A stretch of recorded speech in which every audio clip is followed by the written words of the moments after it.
anlamaktır, anlatmaktır. Şiir hissetmektir, paylaşmaktır. Şiir sonsuzluğa giden bir yoldur. Şiir hayattır, hayatsa bir şiir. Amacımız şiiri beraber anlamak, beraber anlatmak, beraber hissetmek ve paylaşmaktır. Saygıdeğer şube müdürlerimiz, sayın okul müdürlerimiz, çok kıymetli velilerimiz, değerli öğretmenlerimiz ve sevgili arkadaşlarımız. Şiire yaptığımız bu yolculuğa hepiniz hoş geldiniz. Şiir bilindiği üzere cahiliye devrinde bile insanlar şiir yazardı ve en güzel şiirlerini Kabe'nin duvarına asarlardı. Tabi Kur'an-ı Kerim geldikten sonra, ayetler geldikten sonra artık misli gelmediği için artık bu adetten de vazgeçildi. Yani bana sorarsanız en güzel şiir Kur'an-ı Kerim'dir. Onu okumaktır, onu dinlemektir.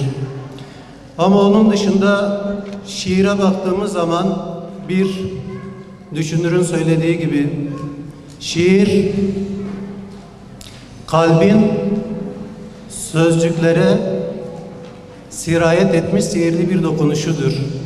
Yani sizin hayalinizde ne varsa, sizin gerçekleştirmek istediğiniz ne varsa, duygunuz neyse onu kaleme dökmenizdir. Bu anlamda şiir yazan insanların hayal dünyasının elbette ki geniş olduğunu düşünüyoruz. İnsanları ruhen doyurduğunu düşünüyoruz. Bütün odalar sessiz, duvarlarda adım yok. Sabrım bir dirhemden az, çilem 40 batmandan çok. Senden sonra tadım yok, kolum yok, kanadım yok. Anne, bütün dinlerde, bütün kültürlerde, bütün edebiyatlarda önemli bir yer tutar. Anne gibi herkesin baş tacı kabul ettiği yüce varlığı, Özledim Seni Anne adlı şiiriyle dile getirmeye ne dersiniz? Benim parmağım hep havada. Artık gelecek karnım nasılsa. Ama lütfen, elimde olmadan özlüyorum seni ben. Sabah kalkamıyorum. Senden başkası da kalmasını istemiyorum. Ya Resulallah, alemlere rahmet hayatın geçiyor kalbimizden.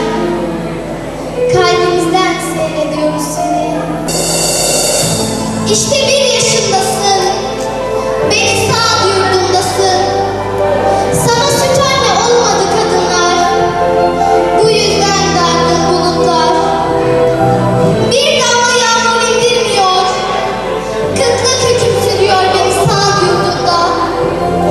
Minicik bir umut var gökyüzünde, sana aşık, ayrılmıyor başucundan. Yürü, gölgen seni uğurlamakta. Küçülüp küçülüp kaybolur aktan.